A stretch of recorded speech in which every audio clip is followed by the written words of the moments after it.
ক্ষুদ্র তোমার সৃষ্টি মাখলুক বান্দা যত গুনাহ করেছে সব গুনাহগুলোকে তুমি আল্লাহ মাফ করে দাও।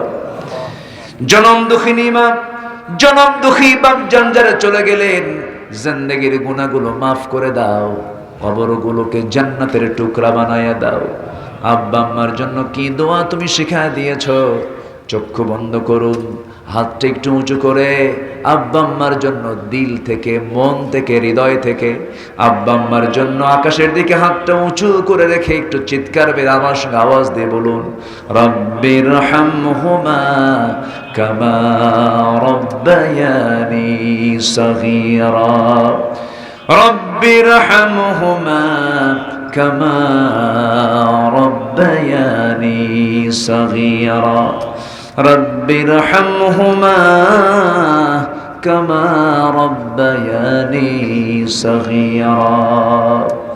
আয় আল্লাহ তাআলা, এমন ভাই আমার সঙ্গে হাত তুলতে পারেন, নিজের হাতে নিজের মাকে দাফন করেছেন, নিজের বাবার লাশ নিজের পিঠে বহন করে কবর পর্যন্ত নিয়ে চলে গেছেন।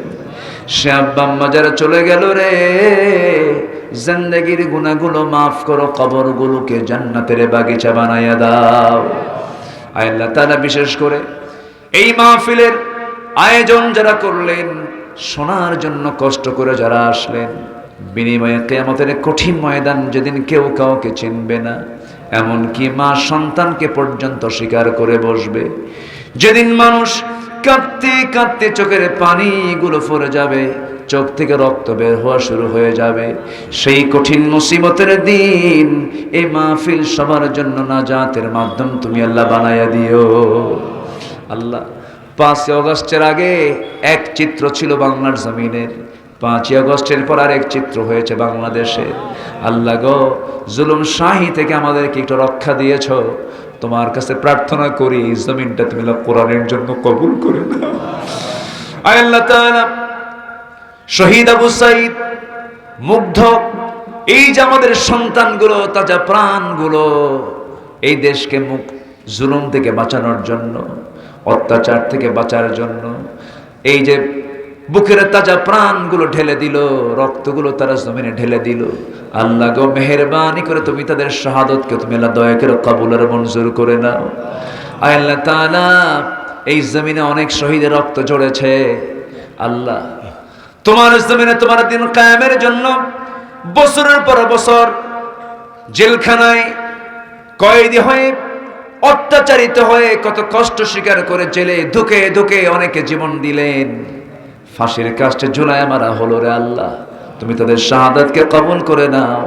তোমার কাছে একটাই প্রত্যাশা, এতগুলো ত্যাগ, এতগুলো কোরবানি যারা নিজের জীবন উৎসর্গ করে দিলেন, যারা, তোমার কাছে একটা ফরিয়াদ, মেহেরবানি করে জমিনে তোমার কোরআনের রাজ কায়েম হয়েছে এমন দৃশ্য দেখার তৌফিক তুমি আল্লাহ আমাদের দেখায় দাও। আয় আল্লাহ তাআলা, সাইদুর রহমান ভাইকে কবুল করে নাও। আমার ডানে বসে আছো উদীয়মান সম্ভাবনাময়, আমার চোখে মনে হচ্ছে একটা আলো ছড়িয়ে পড়বে গোটা বিশ্বময়। মিসবাহুল আজমকে তুমি আল্লাহ দ্বীনের জন্য, কোরআনের জন্য কবুলের মঞ্জুর করে নাও। ওসামাকে কবুল করো। অনেকেই দোয়া চেয়েছেন, আয় আল্লাহ তাআলা, যার যা প্রার্থনা তুমি আল্লাহ দয়া করে কবুল আর মঞ্জুর করে নাও। আয় আল্লাহ তাআলা, তোমার বান্দাদের এই ছোট্ট ছোট্ট হাত তুমি আল্লাহ আমাদের রব, তুমি যদি না মাফ করো আমরা কার কাছে চাইতে যাব?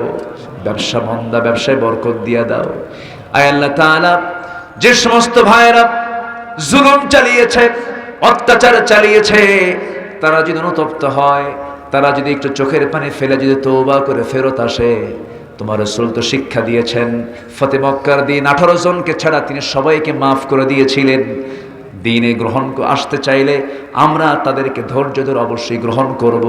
ওই সমস্ত অবাধ্য বান্দা যেগুলো আছে, জালিম বান্দাগুলোকে তুমি আল্লাহ অনুগত হয়ে দিনের সুশীতল ছায়াতলে তুমি আল্লাহ তাদেরকে কবুল আর মঞ্জুর করে দাও। আয় আল্লাহ তাআলা, এই পৃথিবীতে আসার তো সিরিয়াল ছিল, যাওয়ার তো কোনো সিরিয়াল নাই। কোন দিন দুনিয়া থেকে বিদায় নেব, কারো বাপ গেল, কারো মা গেল, কারো ভাই গেল, কারো বোন গেল। আমার চোখের সামনে আমার নিজের আপন বড় বোন, 3 বছরের ছোট বড় আমরা ছিলাম, আজ থেকে 7 বছর আগে বোনটা আমার দুনিয়া থেকে বিদায় হয়ে গেছে। সেই দিন কবরের পাশে গিয়ে দাঁড়ায় দেখি কত বড় বড় গাছ হয়ে গেছে রে। শিয়াল, কুকুর, জন্তুর বসবাস ওই কবরস্থান।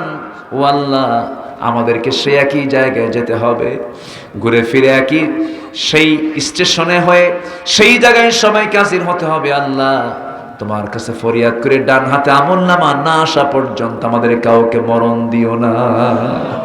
আল্লাহ গো, আশেপাশে যত কবরবাসী আছে, কবরের সমস্ত আযাবকে তুমি আল্লাহ মাফ করে দাও। ধাড়কির প্রত্যেকটা ঘরকে ইসলামের দুর্গ বানায় দাও। প্রত্যেক ঘরে মা বোনদেরকে তুমি আল্লাহ আয়েশা খাদিজার সুমাইয়ার মতো লজ্জাবতী পর্দাশীলা মা বানায় নাও, রহিমার মতো মা বানায় নাও, খাদিজার মতো মা বানায় নাও, আম্মাদের আয়েশার মতো মা বানায় নাও। নিজের সতীর্থ হেফাজত করার তৌফিক দিয়ে দাও। আল্লাহ তাআলা, এই দুনিয়া থেকে কোন দিন বিদায় নেব জানি না, ডান হাতে আমলনামা না আসা পর্যন্ত মরণ দিও না। কোন দিন মরে যাব জানি না রে আল্লাহ, কোন দিন মরবো আমরা কেউ বলতে পারি না।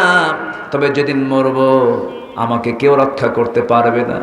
দ্রুত ডাক্তার ডাকা হবে, পালস দেখবে, বলবে জীবন নাই, জীবন চলে গেছে। পৃথিবীর সব ডাক্তার জমা হয়ে আর তাজা করতে পারবে না। প্রাণ পাখি, অচিন পাখি খাঁচা থেকে বের হয়ে গেছে, ঘর থেকে নিথর দেহ টেনে হেঁচড়ে বের করবে। এসি রুম কোনো কাজে আসবে না, নরম নরম বিছনা আর আমার ভোগে আসবে না।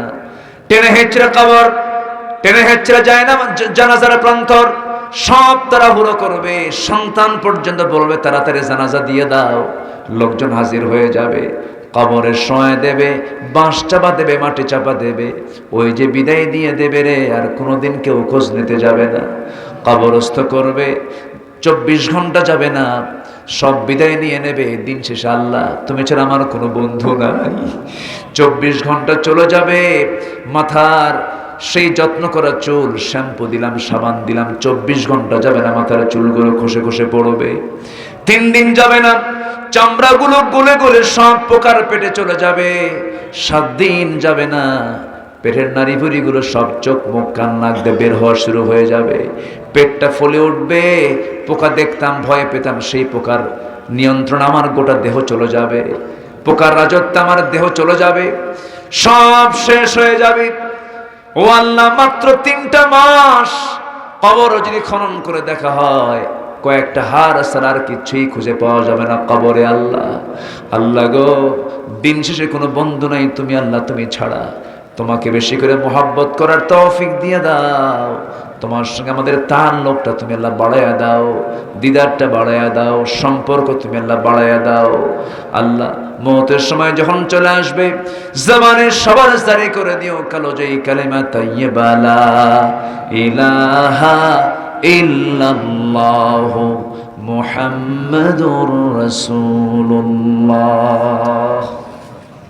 আসসালামু আলাইকুম ওয়া রাহমাতুল্লাহি ওয়া বারাকাতুহু।